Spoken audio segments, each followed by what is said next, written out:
The smart money is not in AI stocks. It's in what AI stocks physically cannot function without. And right now, 8 specific categories of infrastructure are receiving the largest coordinated capital commitment in modern financial history, while the majority of retail investors are still chasing the application layer that institutional money quietly abandoned 18 months ago. If that sentence just made you uncomfortable, good. That discomfort is information. Drop a comment right now with the word flows, and I'll pin the full institutional indicator list in the replies. Here is what is actually happening. Every decade or so, a structural shift occurs in the global economy that is large enough, slow enough, and certain enough that it can be identified before it is fully priced. Not speculated about, identified. With data, with capital flow evidence, with contracted backlogs that represent legally binding commitments already on the books of specific companies. We are inside one of those windows right now. Not at the beginning, when the thesis was uncertain, not at the end, when every financial publication has already written the cover story. We are in the middle, the only phase where the data confirms the direction and the price has not yet caught up to the reality. The 8 forces I'm about to walk you through are not predictions. They are not opinions. They are the destinations where institutional capital is already flowing, confirmed by spending commitments, government contracts, corporate earnings, and supply chain data that is publicly available to anyone who knows where to look. Most people are not looking. That gap between where the money is going and where retail attention is focused is where generational wealth positions are built. If you have been waiting for a framework that cuts through the noise, this is it. Hit the like button right now so this reaches someone who needs it. Let's start with the largest and most misunderstood opportunity in modern markets: artificial intelligence infrastructure. Not AI companies, not AI applications, the physical layer that every single AI system on the planet, regardless of which model wins, regardless of which application survives the competitive shakeout, must run on. The compute, the networking, the power systems, the data architecture. Every chatbot, every generative model, every AI-driven enterprise tool uses the same underlying infrastructure. US companies alone committed $40 billion to that infrastructure in the first quarter of this year. The full-year commitment approaches $700 billion globally. That capital does not flow to the application winners. It flows through the infrastructure stack, to the companies whose products are not optional. They are the foundation. This is the picks and shovels thesis applied to the most capital-intensive technology build-out in history. And here is what makes it structurally different from every previous technology cycle. The demand is not coming from consumer enthusiasm that could reverse. It is coming from corporate commitments already made, data center construction already underway, and power infrastructure contracts already signed. The application layer above it may consolidate, commoditize, or collapse. The infrastructure layer gets paid regardless. Now here is where it gets more serious, and where most investors make a mistake that costs them the bulk of the return. They assume the AI infrastructure opportunity is primarily about chip companies, specifically NVIDIA. And while NVIDIA's CUDA ecosystem represents a switching cost so deeply embedded in the workflows of global AI developers that displacement would require years of re-engineering, the semiconductor story is actually larger than any single company. The global semiconductor market is expected to reach $1 trillion in annual sales this year, a 25% increase from last year, driven almost entirely by AI demand. Half of all chips produced globally now go into AI applications. But here is the detail the broad analysis misses. ASML, the Dutch company that manufactures the extreme ultraviolet lithography machines required to produce the most advanced semiconductor nodes, is a literal monopoly. There is no other company on the planet capable of building these machines. TSMC, which manufactures the chips those machines enable, holds a similarly unreplicable position at the frontier of advanced node production. These are not competitive advantages that erode with the next product cycle. They are structural positions that compound with every new customer, every new data center, every new AI system added to the global stack. The investors who built positions in ASML in 2018 captured returns that had nothing to do with predicting which AI models would win. They simply identified the layer that every winner had to use. That logic applies today across all 8 themes I am walking you through. If this framework is shifting how you think about your current positions, share this video with one person who needs to hear it. The algorithm buries this kind of analysis. Sharing is the only way it reaches people who are making decisions right now. The third force is defense and autonomous systems. And I want to separate the real opportunity from the surface-level thesis because most investors approaching this sector are looking at the wrong companies. Global defense spending reached approximately $2.6 trillion this year. That number alone justifies attention. But the structural investment opportunity is not in the large established defense contractors whose valuations already reflect decades of government contract revenue.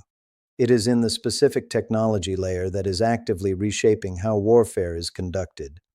Autonomous systems, drone technology, AI-driven targeting, and communications electronics. Ukraine alone plans to produce 7 million drones this year. These systems are now responsible for 80% of battlefield damage in active conflicts.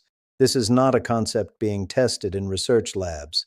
This is the current operational reality of modern warfare. And every major military in the world is watching the same data and drawing the same conclusion. The future of defense capability is autonomous, networked, and software-defined. The companies supplying the components, the sensors, the navigation software, and the manufacturing infrastructure for this transition are in the early innings of a multi-year demand cycle that defense budgets are already committed to funding.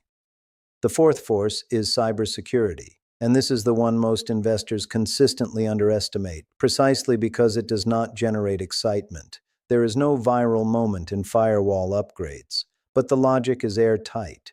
Every expansion of AI capability expands the attack surface of every organization that uses it.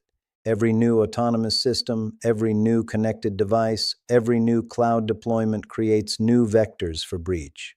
And quantum computing, advancing faster than mainstream analysis acknowledges, threatens to render current encryption standards obsolete within a decade. Companies like CrowdStrike in endpoint security and Zscaler in zero trust access are not optional upgrades. They are the operational minimum for any enterprise running modern infrastructure. Their switching costs are not inconvenient. They are effectively prohibitive. Customers do not leave because the cost and risk of transition exceeds any short-term savings. Now we reach the section of this analysis that most people watching right now have not priced into their thinking at all. Robotics and automation represent the physical manifestation of everything the first 4 forces are building toward. If AI is the intelligence, semiconductors are the processing capability, and secure infrastructure is the operating environment, then robotics is where that intelligence meets the physical world. Every repetitive task currently performed by humans in manufacturing, logistics, healthcare, and agriculture is now within the technical reach of robotic systems, not theoretically, operationally. The driver of this adoption is not innovation enthusiasm. It is corporate cost structure. Labor costs are rising. Robotic productivity is improving and compounding. The companies supplying mechanical systems, sensors, control software, and specialized surgical robotics are operating in a demand environment that will compound for decades, driven not by hype cycles, but by the relentless arithmetic of operational efficiency. Then there is uranium and nuclear energy. This is the thesis that the majority of investors are still getting wrong, not because the information is hidden, but because the narrative around nuclear spent 30 years being driven by fear rather than physics. The physics has not changed. Nuclear is the only energy source that delivers 24-hour, weather-independent, scalable, zero-carbon baseload power. What has changed is who needs it. Microsoft has signed agreements for dedicated nuclear power supply. Google and Amazon are actively investing in small modular reactor deployments. The reason is simple and unavoidable. AI data centers require continuous high-density power supply. Solar and wind cannot provide it. Nuclear can. Uranium demand is growing at a pace the current production base cannot satisfy, because nobody built new mines during the decades when nobody was building new reactors. That supply-demand imbalance is structural. It will take years to resolve. And the price movement that resolves it will reward investors who positioned before the resolution, not after. The space economy is the most frequently dismissed of the 8 themes, and therefore potentially the one with the largest gap between current valuation and long-term structural value. The global space economy is expected to reach $460 billion this year. The real driver is not tourism.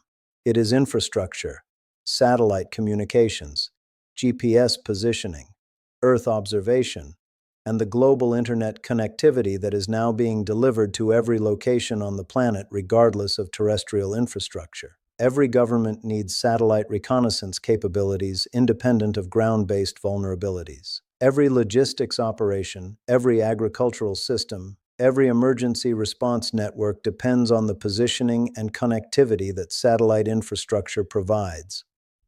The defense dimension of space, increasingly recognized as a sovereign security domain, is adding government capital to the commercial demand that is already substantial and growing.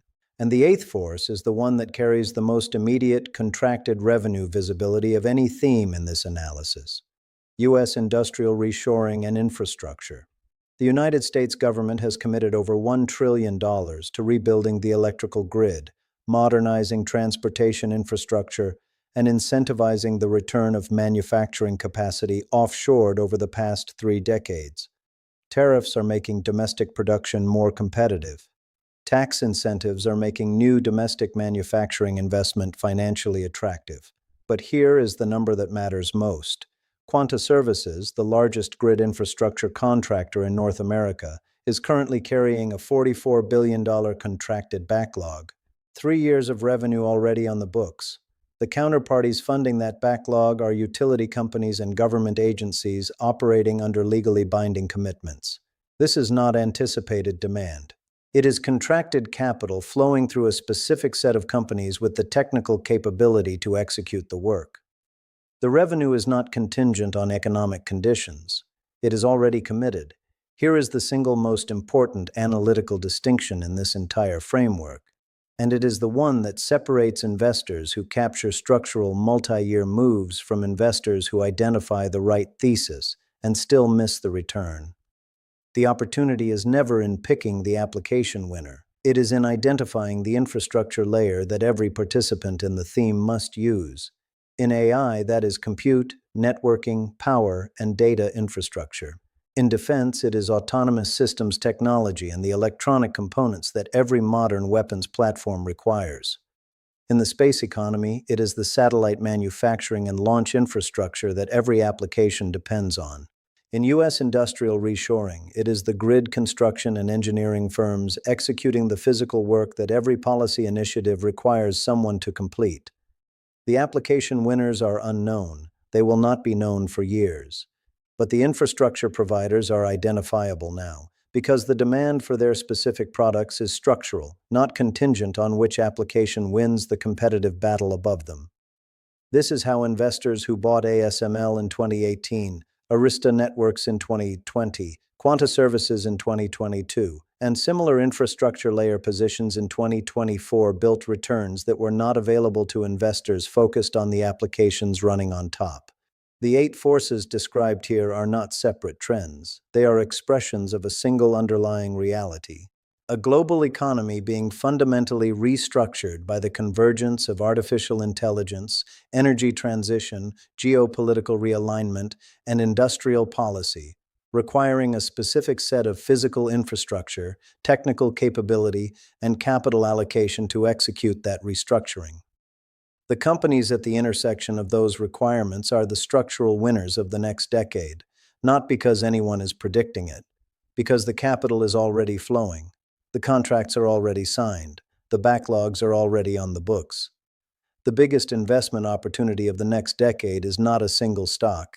It is a framework, a systematic method for identifying where structural capital flows are moving before they are reflected in prices, building positions in the infrastructure providers rather than the application competitors, and maintaining the discipline to hold through the volatility every major multi-year structural move generates. The data is public. The capital flows are visible. The institutional positions are being built right now. The only question is whether you are watching the right indicators. If this framework changed how you are thinking about where your money is positioned, share this with one person who is still looking at last year's winners. They need this more than they know. And if you want the individual deep dive on each of these 8 themes, specific companies, entry frameworks, and the exact institutional flow signals worth monitoring, subscribe and turn on notifications. I publish a full breakdown every day, no filler, no noise, just the structural analysis that moves capital. I'll see you in the next one.